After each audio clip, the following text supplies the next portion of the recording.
하나님께서 우리에게 또 새로운 일주일을 주셨습니다. 또 오늘도 하나님께서 우리에게 새 날을 허락해 주셔서 감사하게 생각합니다. 이 시간 우리가 기도할 때 또 하나님을 찾고 하나님을 갈망할 때에 우리의 영혼 가운데 성령의 역사하심이 있기를 기원드립니다. 이 시간 하나님께서 우리에게 은혜를 주시되 성령의 충만함을 주시기를 축복합니다. 성령을 더 의지하게 되고 성령의 능력을 덧입게 되시기를 기원드립니다. 우리는 여러 왕들의 내용들이 적혀 있는 열왕기서를 지금 살펴보고 있죠. 그런데 열왕기상, 열왕기하에는 왕에 대한 내용이 기록되어 있을 뿐만 아니라 엘리야, 엘리사, 선지자의 내용도 매우 비중 있게 다루고 있다는 것을 저희들이 살펴보면서 확인하고 있습니다. 오늘 본문이 속한 열왕기하 2장에도 역시 왕의 내용은 아무것도 없습니다. 열왕기 왕들에 대한 내용인데 오늘 본문에도 왕에 대한 내용은 전혀 없고 선지자와 관련된 내용이 2장은 내용이 전부입니다. 왕의 역사를 써내려가는 열왕기에 왜 선지자의 사역을 이렇게 비중 있게 다루는가 하는 것입니다. 엘리야 선지자에 대한 내용은 열왕기상 17장 1절에서 언급을 처음 시작하면서 열왕기하 2장 11절 오늘 본문에 있는 하늘 성천까지 계속 이어지고 있습니다. 그의 후계자 엘리사 선지자는 열왕기상 19장 1절에서 16절 단락에서 처음 시작하면서 열왕기하 13장 21절까지 선지자의 사역들이 거침없이 써내려가고 있습니다. 그런데 여러분, 수많은 왕들의 역사를 계속해서 우리가 살펴보고 있는데 살펴보면 살펴볼수록 알게 되는 것은 왕들의 통치와 행실이 악하면 악할수록 선지자들의 사역이 더욱 활발하게 일어난다는 것을 확인하실 수가 있습니다. 시대가 악해지고 악해질수록 선지자들이 선포하는 그 메시지와 선지자들이 행하는 기적의 역사들이 더 빈번하게 나타나게 되고 그 역사가 더 강하게 나타나는 현상이 두드러짐을 알 수 있습니다. 엘리야 선지자보다는 그의 후계자가 되는 엘리사 선지자에게 더 많은 기록이 되어 있는 것을 확인할 수가 있습니다. 여러분, 어둠이 깊으면 깊을수록 뭐가 밝아옵니까? 여명이 밝아오죠. 시대가 악해지면 악해질수록 살아계시는 하나님의 역사는, 하나님의 이끄심은 더 강해질 수밖에 없습니다. 왜 그렇습니까? 세상에 이 역사의 주관자는 어둠의 영 사탄이 아니라 살아계신 하나님이시기 때문에 그렇습니다. 반드시 이 세상은 점점 우리가 말하기를 타락하는 쪽으로, 더 어두워지고 더 죄가 관연한 쪽으로, 죄가 창궐하는 쪽으로 가게 됩니다. 그러면 그럴수록 하나님의 역사는 보이지 않는 것 같지만 분명히 이 세상의 주관자는 하나님이시기 때문에 하나님께서 그 가운데 역사하시면 뚜렷하게 나타나게 될 것입니다. 그러므로 이 세상이 어두워지고 타락하는 것을 보면서 그리스도인들은 절망할 필요가 없습니다. 세상은 어두워지고 타락할지라도 그 속에서 역사하시는 하나님의 더 큰 역사, 성령의 역사하심은 반드시 준비되어 있습니다. 여러분, 어둠 속에서 하나님을 발견하게 되기를 축복합니다. 캄캄한 그곳에서 하나님은 계시지 않는 것이 아닙니다. 그곳에서 하나님은 반드시 역사하십니다. 그것이 첫 번째 우리가 말씀을 나누고 있는 내용이고요. 두 번째 내용은 오늘 본문을 통해서 우리가 나누고자 하는 것은, 그럼 엘리사는 왜 그렇게 엘리야 선지자를 따라다녔는가 하는 것입니다. 우리가 열왕기상, 열왕기하를 지금 살펴보고 있는데 선지자 이름이 너무 비슷하니까 혼동이 오죠. 엘리야 선지자가 먼저입니다. 그 다음에 엘리사가 후계자가 됩니다. 엘리사 선지자 후계자는 왜 엘리야 선지자를 그렇게 따라다녔는가 하는 것이죠. 2절을 보시면은 엘리야 선지자는 엘리사와 함께 있지 않고 떨어지기를 원했습니다. 우리 2절 상반절에 보시면 엘리야가 엘리사에게 이르되 청하건대 너는 여기 머물라. 그러니까 떼어놓기를 원했죠. 그런데도 엘리사는 엘리야가 가는 곳이면 결코 끝까지 따라가겠다. 결코 떨어지지 않겠다. 이렇게 다짐하는 내용입니다. 2절 중반부에 보시면 여호와께서 살아계심과 당신의 영혼이 살아있음을 두고 맹세하노니 내가 당신을 떠나지 아니하겠나이다 하는지라. 그래서 엘리사는 엘리야가 죽기 전까지, 죽는 그 자리까지 따라가겠다 이렇게 고백하고 있죠. 그래서 2절 중반부에 우리가 읽은 것처럼 당신의 영혼이 살아있음을 두고 맹세하노니, 당신이 살아있을 때까지 끝까지 따라갈 겁니다. 이렇게 고백하고 있죠. 엘리야 선지자는 엘리사를 왜 떼어놓으려고 했고, 엘리사는 왜 그렇게 엘리야 선지자를 끝까지 따라다니려고 했는가 하는 것입니다. 본문 4절 6절에서 엘리야와 엘리사의 반복되는 대화를 기록해 주고 있는데요. 6절을 보시면 엘리야가 엘리사에게 여리고에 머물도록 또 지시를 합니다. 그런데 엘리사는 엘리야의 권면을 듣지 않습니다. 또 끝까지 따라가겠다고 이야기를 하죠. 여기서 우리는 확인해 볼 수 있는 것이 엘리야 선지자가 엘리사를 이렇게 떼어놓으려고 했던 것은 정말로 떼어놓으려고 하기보다는 그렇게 말을 한번 해보는 것으로 이해할 수 있겠습니다. 그래서 대화가 계속 반복이 되거든요. 그래서 이걸 통해서 엘리야 선지자는 과연 엘리사가 나의 후계자가 될 만한 인물인가 테스트하는, 이렇게 확인해 볼 수가 있겠습니다. 그리고 또 하나는 우리가 궁금한 것은 엘리사는 그러면 엘리야를 왜 그렇게 끝까지 붙여찾는가 하는 것입니다.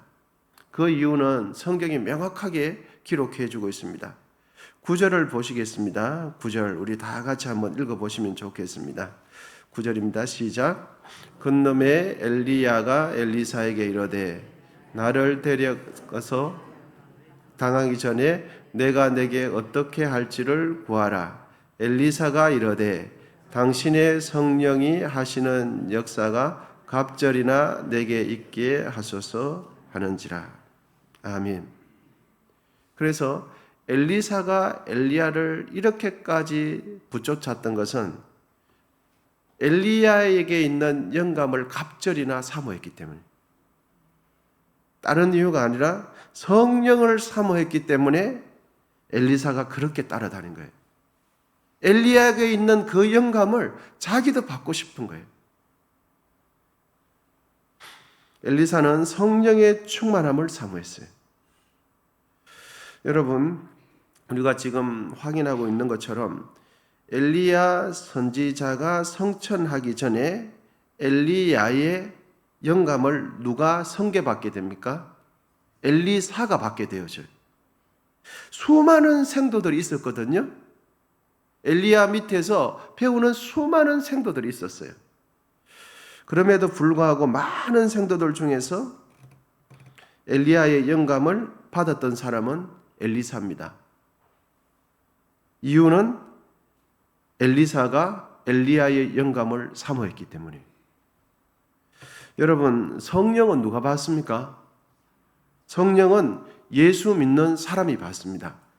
그런데 중요한 것은 그럼 누가 성령 충만을 받습니까?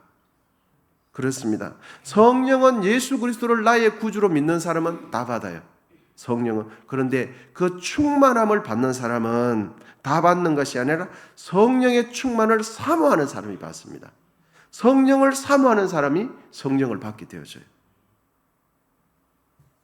그러므로 우리는 성령 받는 것으로 만족하거나 성령이 내주하는 것으로 만족할 것이 아니라 오늘 본문에 있는 이 엘리사처럼 성령 충만, 영감을 충만 받기를 사모하시기를 축복합니다.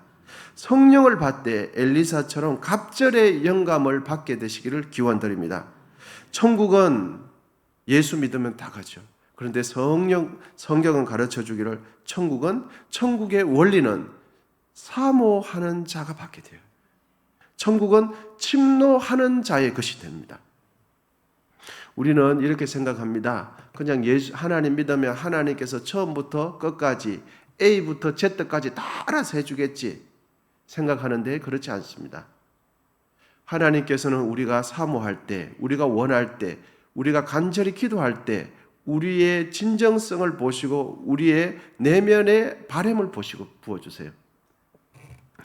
여러분, 입을 크게 여시고 사모하는 마음을 가지고 믿음으로 간구하시기를 축복합니다. 악해지는 이 세상 속에서 우리가 그리스도인으로 그리스도인다움을 살아내기 위해서는 성령 충만을 받아야 됩니다. 단순히 교회 다니는 것으로 만족해서는 우리가 그리스도인다운 삶을 살아낼 수가 없어요. 단순히 내가 예수님은 나의 구주입니다. 예수님은 나의 죄를 위해서 죽으시고 부활하셨습니다. 이것으로 되지 않습니다. 그거는 진리를 정확하게 아는 것인데 그 진리를 살아내는 것은 우리의 욕구와 내면의 야망을 이기고 하나님의 거룩한 성품으로 빚어지시는 것은 성령의 이끌림을 받을 때 가능한 거죠. 성령은 우리를 진리로 인도하시고 우리를 거룩하게 만들어 주시는 분이 성령이십니다. 세상의 죄악이 쓰나미처럼 밀려올 때 세상의 죄와 유혹을 이기는 길은 성령의 이끌리심을 받는 길밖에 없습니다. 여러분, 우리는 죄를 지을 때도 우리 안에 성령이 내주해 계시죠. 그래서 죄 짓지 마라 감동 주시고 또 죄책감을 주시고 깨닫게 해주십니다. 그 죄의 유혹, 우리의 야망과 욕망, 미움과 시기와 질투, 편협함을 이기게 되는 것은 성령의 이끌림 받는 방법밖에 없습니다. 여러분, 우리 모두 성령을 사모하시기를 축복합니다. 성령 받기를 충만하게 사모하시기를 바랍니다. 어제도 성령 충만을 사모하시고 오늘도 성령 충만을 사모하시고 자동차를 타고 갈 때도 기도하다가도 하나님 성령 충만을 주시옵소서. 또 그리고 작은 집안일을 하면서도 성령 충만을 사모하게 되시기를 축복합니다. 길을 갈 때도 기도하면서 가게 되시기를 축복합니다. 그런데 여러분, 이것이 의무감으로 되면 되지 않습니다. 그런데 사모함이 있을 때는 무엇을 하든지 자연스럽게 되어져요. 그리고 작은 거지만 기도하면서 사모하면서 하면 뭔지 모를 하나님의 인도하심을 느끼게 되어지는 것이죠. 오늘도 여러분 기도하실 때 하나님 성령 충만을 주옵소서. 성령에 동행하는 은혜를 주시고 우리는 부족하지만 성령의 능력을 주셔서 하나님을 기쁘시게 하는 우리의 삶이 될 수 있기를 축원드립니다. 여러분, 성령은 마가의 다락방에만 임하시고 우리에게는 역사하지 않는 것이 아닙니다. 성령은 지금도 역사하십니다. 성령은 지금도 이 시대에도 우리 교회도 더 충만하게 역사하게 되기를 사모하시기를 축복합니다. 성령은 사모하는 자이죠. 성령은 갈망하는 자에게 줘요. 성령은 영적인 배고픔을 느끼는 자에게 주는 것입니다. 여러분, 세상이 넉넉해지고 우리의 삶이 풍성해지고 또 어느 정도 생활이 진행되면서 우리의 마음속에 세상에 대한 욕구가 채워지면서 영적인 갈망이 사라진 것이 한국 교회의 가장 큰 문제 아닙니까? 하나님을 사모하지 않는 거예요. 하나님 앞에 의존도가 떨어지는 거죠. 왜? 하나님 그렇게 찾지 않아도 우리 생활이 다 가능하거든요. 먹는 거, 사는 거, 어느 정도 다 되거든요. 그러니까 굳이 하나님을 애타게 찾을 필요 없다는 생각을 하면서 성령을 사모하지 않습니다. 그러다 보니까 육체적인 야망과 욕구가 우리의 생각과 우리의 마음을 가득 잡아버리는 거죠. 그래서 우리는 점점 하나님의 뜻대로 살기보다는 우리의 욕구대로, 우리의 야망대로 살아갈 때가 참 많은 것이 우리의 현실입니다. 여러분, 엘리사는 엘리야 선지자를 왜 그렇게 붙여쳤습니까? 엘리사에게 있는 영감의 갑절을 받기 원했던 것입니다. 그래서 그가 성천하기 전에 무엇을 원하느냐? 왜 이렇게 나를 쫓아다니냐? 물어봤더니 당신에게 있는 그 영감을 나에게 2배나 받기를 원합니다. 그래서 결국 그 영적인 성계가 엘리야에서 엘리사로 넘어가게 되었습니다.